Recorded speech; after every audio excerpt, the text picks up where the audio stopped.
Alcalde Lito Atienza.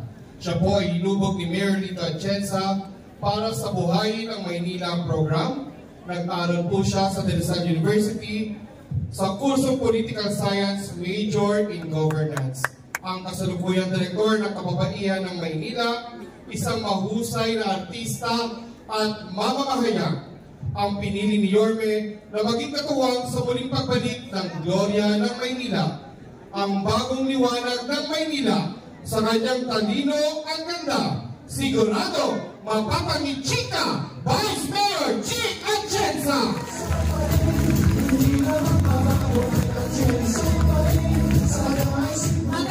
Magandang hapon po sa inyo lahat. Kamusta po kayo?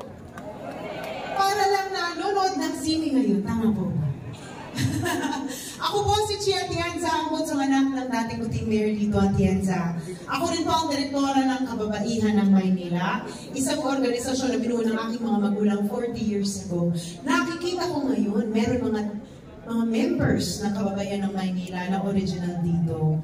Alam niyo, naaalala niyo po ba nun, may maliit na bata kasunod ng aking ina, maliit at mataba? Ako po yun. Ako po ang hinubog para ipagpatuloy ang kanilang nasimulan. Yan. Yun pala eh. Anyway, kagaya rin ng aking kapatid na hindi si Miley ang sasabihin ko sana. Pero pag nakita niyo Ate Miley ko, sabihin niyo sa kanya na sabi ko, mas maganda siya sa akin. Gustong-gusto niya yan pag sinasabi ko sa kanya. Sabihin niyo rin sa kanya na mahal ko siya. Pero ang babanggitin ko ay ang aking kapatid na si Kuya Kim. Kilala niyo po si Kuya Kim? Tayo lang naman. Sino ang mas gwapo? Si Kuya Kim o si Ali? Hindi ko po sasabihin yan. Pero kagaya po ng aking kapatid na si Kuya Kim, ako rin po ay nasa telebisyon bilang isang broadcast journalist. 7 years ko po itong trabaho, pero sa totoo lang po, ang aking pangarap sa aking buhay ay maging isang misyonaryo. Ngunit hindi po yun na isa katuparan, kaya ang sinabi ko sa Panginoon, kung saan man niya akong karerang dadalhin, bibit-bitin ko na lang ang puso ng misyonaryo doon. Ang trabaho ko po bilang isang broadcast journalist ng halos 7 years, tinatapon po ako ng aking boss sa iba't ibang lugar dito sa ating bansa para kunin ang kwento ng mga kapatid natin na napag-iwanan sa laylayan ng lipunan. Pero sa pag-ikot ko dito sa lungsod ng Maynila, hindi pala kailangan lumayo. Dahil minsan makikita natin sila sa ating distrito, sa ating barangay. Minsan nga tayo yun eh. Meron tayong maliit na hiling sa gobyerno na nagdadasal tayo na mapakinggan tayo.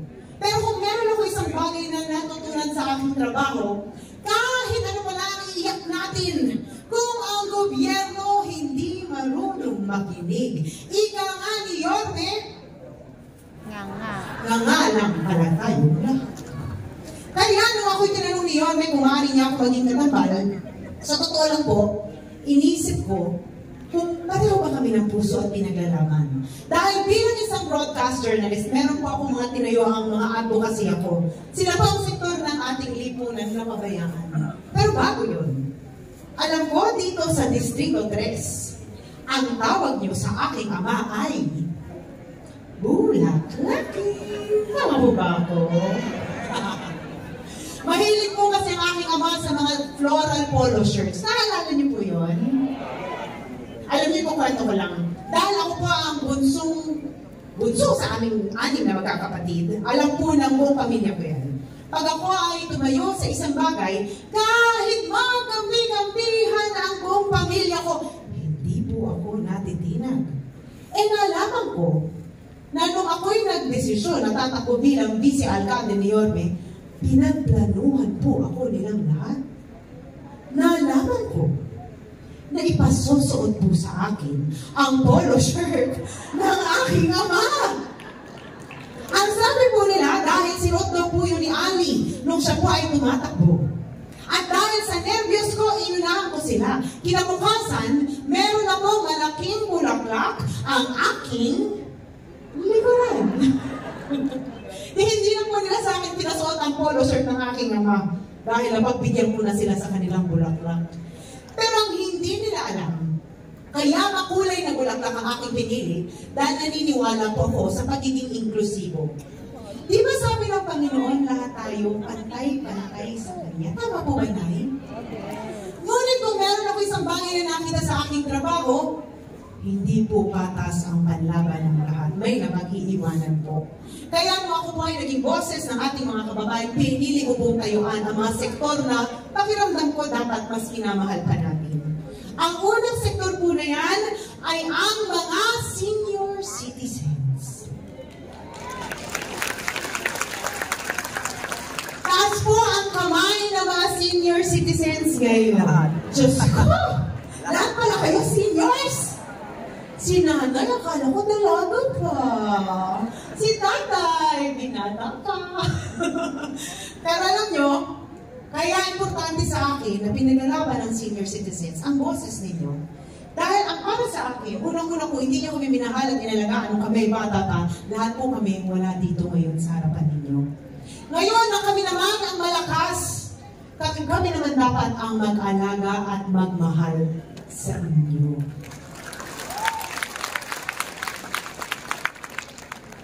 Tinignan ko ang proyekto, programa ni Yorme nung siya ay alkalde ng Maynila.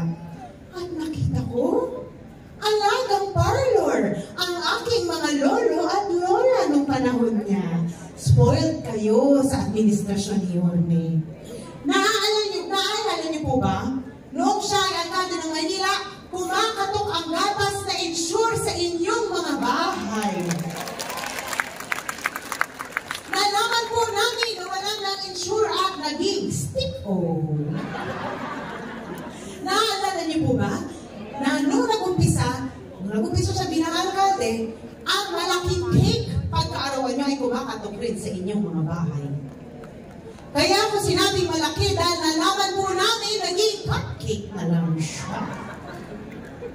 At naaalala niyo po ba ang umpisa ng pagbibigay ng 500 pensyon buwan-buwan? Yan po ay panahon ni Yorme.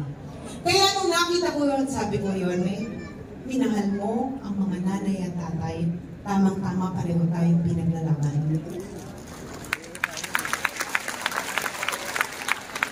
Pero sa totoo lang po, nakita ko kung gano'n kamahal si Yorme. Dahil ngayon ako nakita ng mga naka-wheelchair na senior citizen, pag nakita si Yorme, tumatayo at tumatalon at sumisigaw na bumalik na siya. Ang pangalawang aking sektor na tinatayuan at pinaglalaban ay ang ating mga kapatid na may kapansanan. Hindi ko po alam kung naikwento na to sa inyo ng aking kapatid. Ngunit, nung ako po'y bata pa, meron kasi kaming shelter para sa mga tinatapon na mga babies. Kinukupo po namin sila. At meron dalawang bata po doon na may kapansanan na walang may gustong kumuha. Kaya inampun po namin sila at ginawa namin kapamilya. Ngayon malaki na sila, parehong may kapansanan. Isang bulag, isang may ADHD. Nakita ko, mahirap pong mabuhay ng may kapansanan. Dahil dyan, dapat ang gobyerno sinusuportahan at minamahal sila. Tinignan ko ang ginawa ni Yorme nung siya ay alkalde ng Maynila at nakita ko, binigyan po niya ng oportunidad ang ating mga kapatid na may kapansanan sa pamamagitan ng Job Inclusivity Act. Dahil hindi porket ang isang tao ay may kapansanan, hindi na siya dapat mabigyan rin ng oportunidad.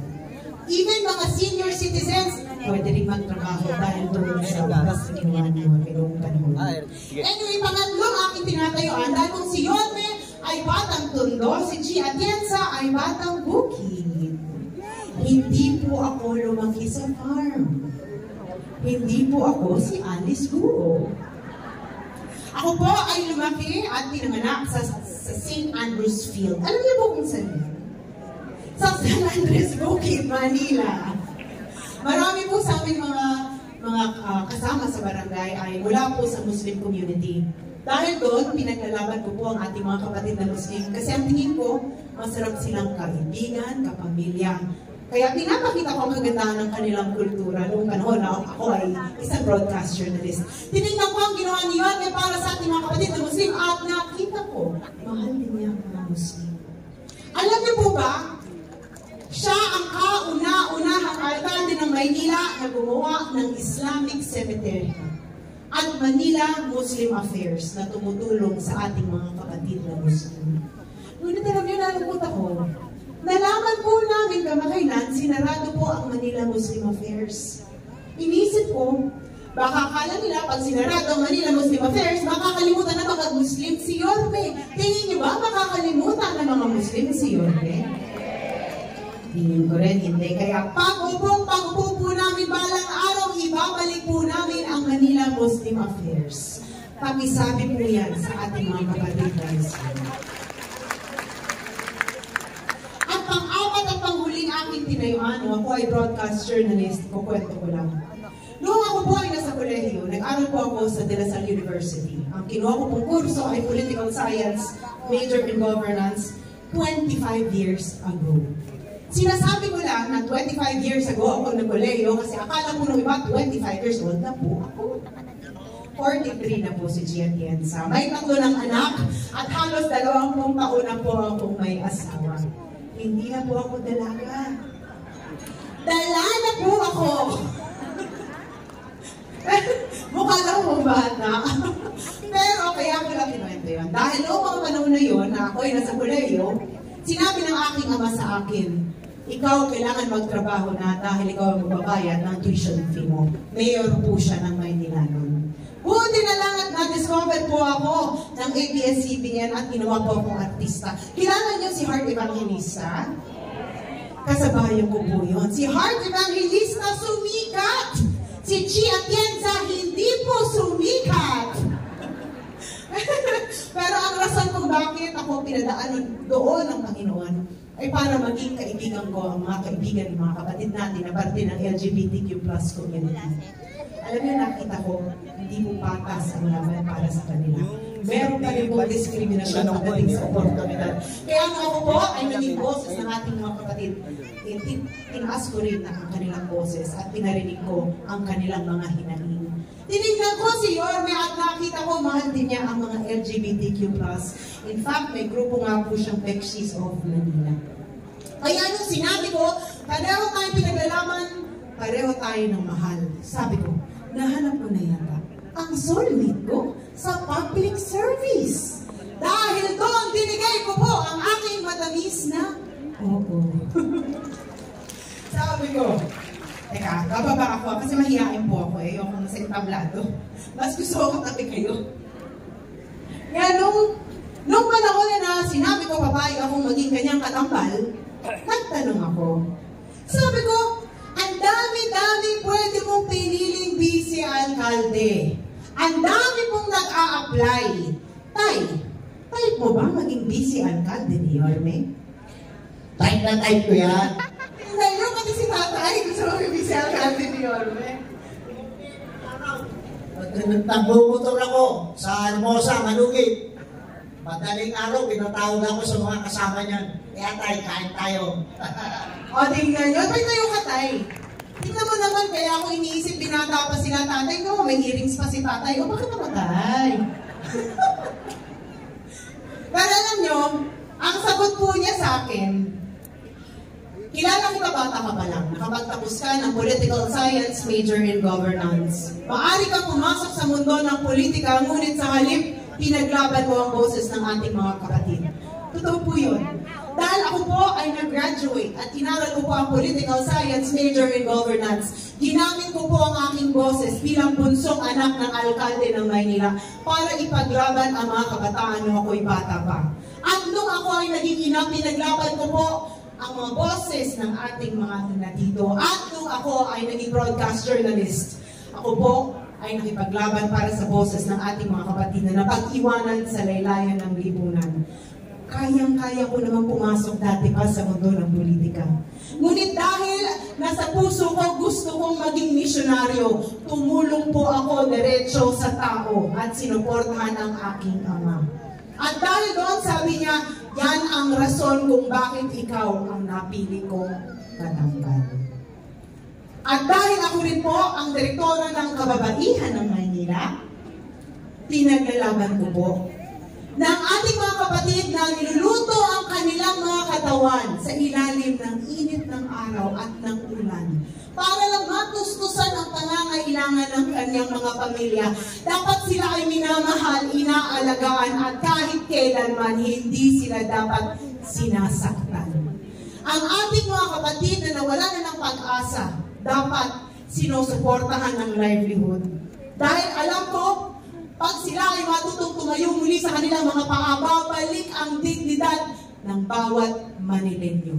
At nung sinabi ni Yorme na susuportahan niya ang programang livelihood para sa bawat Manilenyo, ang sinabi ko po sa kanya, ipaglalaban kita hanggang sa dulo ng mundo dahil alam ko ikaw ang harapan dapat na alkalde dito sa lungsod ng Maynila. Alam niyo po, sa bawat ikot namin, sa bawat distrito, bawat barangay, bawat iskinita, isa lang po ang sinisigaw ng lahat ng Manilenyo. Yan po ay bumalik ka na. Isa lang naman po yun, Nay. Marami po may gustong magpabalik. Isang tao lang po yun. Alam mo, kaakibat ng sigaw nyo na bumalik na si Yorme. Dahil nagnanais ang inyong mga puso na maramdaman muli ang pagmamahal ng lungsod ng Maynila. Gusto nyo bumalik ang serbisyo na naramdaman nyo nung si Yorme ay alkalde ng Maynila. Gusto nyo kumatok muli ang serbisyo, pagmamahal sa inyong mga bahay at malaman na nakikinig ang gobyerno sa inyo. Dahil ganun po ang pamamalakad ni Yorme nung siya ay alkalde ng Maynila. Huwag kayong mag-alala. Babalik na po si Yorme Isko Moreno Lomargoso. Ngunit sana isama niyo rin po si Chi at Lianza.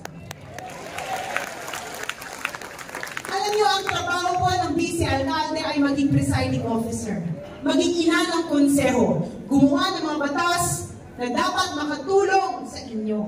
Kaya importante po na ang vice alkalde ay mabusisi, marunong makinig at marunong tumulong diretsyo sa tao.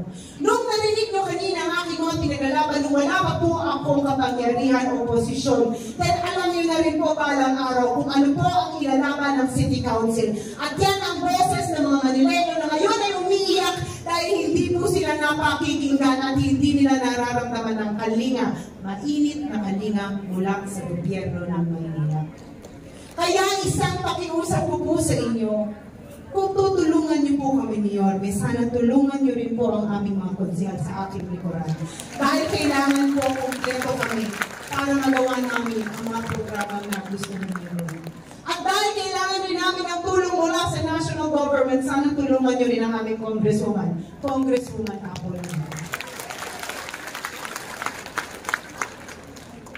Alam niyo, kung meron man akong isang kaya kong ipagmalaki, yan ang kapasidad ko na makinig sa tao. Dahil bata pa lang po ako, ito na po ang aking ginagawa.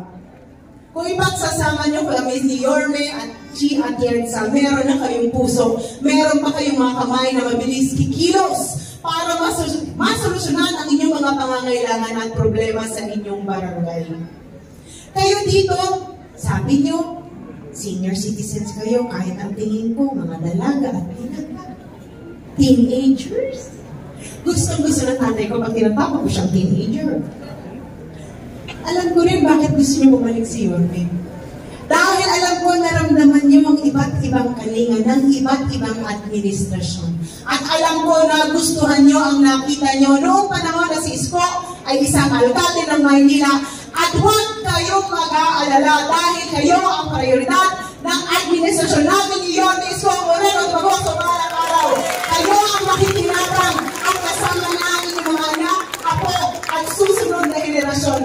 Huwag na kayong mag-aalala dahil prioridad po namin na iiwan nyo ang mundong ibabaw na meron kayong kasiguraduhan na kayo ay mahal ng gobyerno at aalagaan namin ang susunod na henerasyon. Hindi mo ako maalis na sa kahit na anong distrito na hindi nag-iiwan ng alaala ay tatay. Dahil ayoko po maalala nyo lang ang aking mukha. Kasi po ang mukha nababago. Ang mukha pumapangit.